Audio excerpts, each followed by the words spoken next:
What happens when you take a deep breath?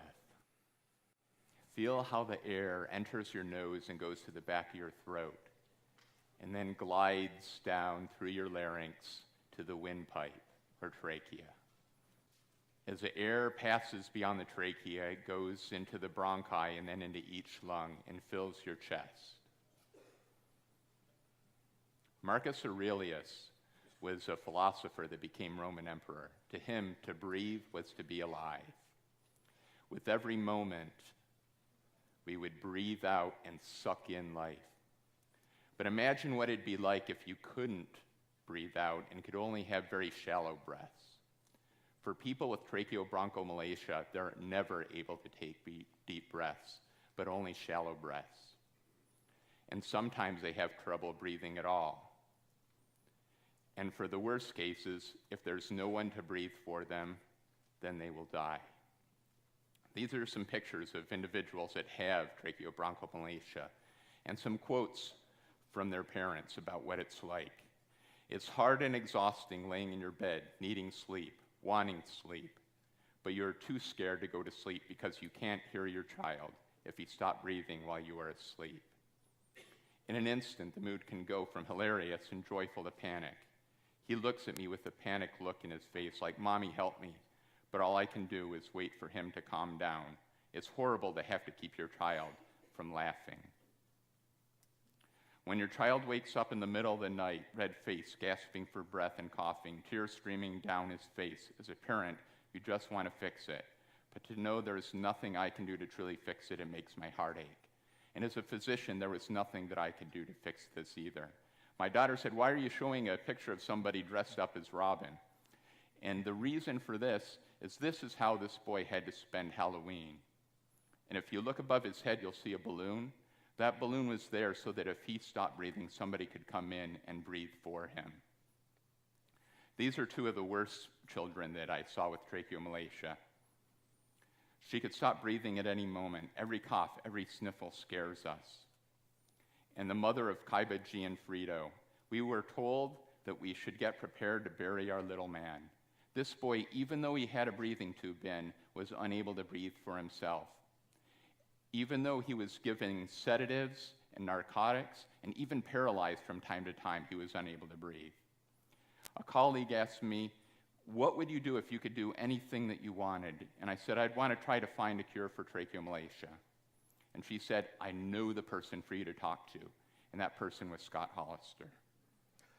So when Glenn and I got together for the first time, we had been working in our laboratory on the use of 3D printing for making materials and implants.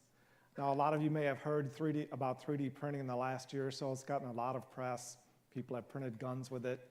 We were hoping to use it for a more positive purpose in our laboratory. So I just want to sort of step back and tell you what 3D printing is about. There are a couple ways you can do it. Some are laser-based systems, as you see in the upper left. Some are nozzle-based systems. You may have seen these again in the news. This is basically how the system works in our laboratory. It's a laser-based system. You spread powder across a bed. The laser comes down and essentially melts the particles together. And using that, you can build up 3D structures a layer by layer at a time. And this shows our laboratory. You can actually build up many structures at once. This is a material that we use called polycaprolactone. It's a biomaterial. You'll see the arm sweeping across more material across the build area. And then it's difficult to see, but the laser beam will come down. It'll essentially melt all those particles together, and you'll see another sweep of the material. And that's how we use three-dimensional printing to build biomaterials and implants. Of course, to build these things, you have to have the design to put into the machine, right? And if you work in the automotive industry or you work in aerospace, you have CAD files. We don't really have any CAD files or computer-aided design files for the human body. What we have are images that we can get from CT scans or MRI scans. And actually, Glenn himself volunteered to get a scan done of him, so we're going to show you some designs we make from his scan. And we can do things like rotate him around. Once we build a 3D model of him, we can rotate him upside down. I don't know if we can do that here on stage. But then if he needs new ears or nose, we can take those off the model, and then we can design replacements that exactly match the anatomy of his ears and nose.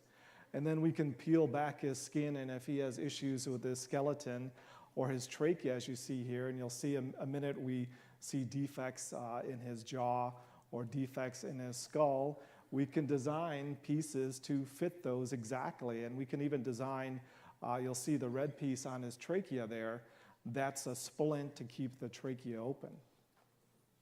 So you can see that this is really, in some sense, ushering in a new era of medicine, what we call, and what the FDA calls, the era of personalized medicine.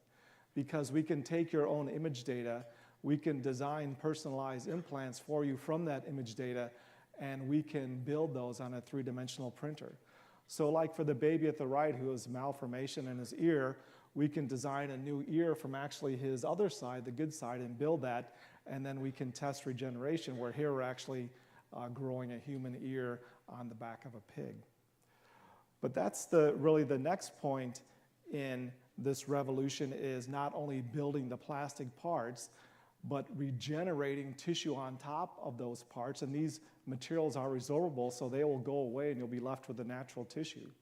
So again, from the starting point, we take the image, we create a 3D model like the ear, and then this is the reason we designed the holes in the structure, why it has pores in it, because once we build it, as you see in the white structure on the bottom, we're going to fill that structure with your own cells or perhaps even genes.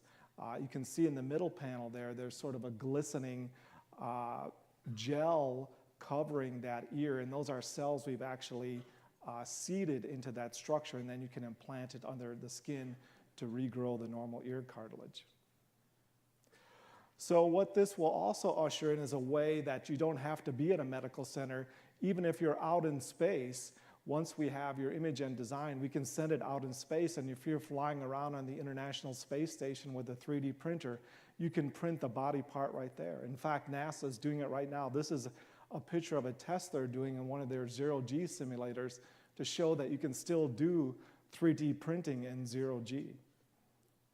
In fact, we have sort of prototyped this concept by getting, in this example, there was a patient from Milan, Italy, who, as you see in the yellow bar at the top, had periodontal disease and had some resorption of the bone and the soft tissue around the tooth. We get an image shipped to us over the net from Milan, Italy. That's in the middle panel. You can see the defect around the bone, and then we can design this three-dimensional scaffolding for that patient's image. We can, in this case, build it, ship it back to Milan. They're in the operating room there, and then you can see the patient about 8 days and 6 months after surgery. So in terms of what Glenn and I worked on, this was the patient that he mentioned, Kaiba. We did the same process. We got a three-dimensional CAT scan of the child, and you can see his trachea and his bronchi in the green there, and you can actually see the discontinuity or the break in the segment. So you can see when Kaiba tried to breathe out, his left bronchus actually collapsed. So then we can go ahead and design this biomaterial splint. We can fit it onto a digital representation of the patient before surgery. And then what we can do is we can actually build the actual trachea for Glenn and other surgeons to take in the operating room, and you can see that in the operating room with the splint. This was perfect. The model was exactly what we were hoping for. We were able to practice surgery, and we went to the operating room. When we opened up Kaiba's chest, the defect was exactly what we'd seen with the CAT scan, and we were fully prepared to do the operation. We put the splint on his airway, it fit perfectly, and instantly his lungs were able to move for the first time, and he was able to breathe. We knew that he would be okay. This is Kaiba 2 years later. He's now able to do all the things that you would hope for a boy. He's able to play with his dog, have a happy birthday, and have lots of birthday cake, and enjoy his scooter. And he's no longer the child that was in the unit with the worried mom behind him. We'd like to close with the counsel of Marcus Aurelius.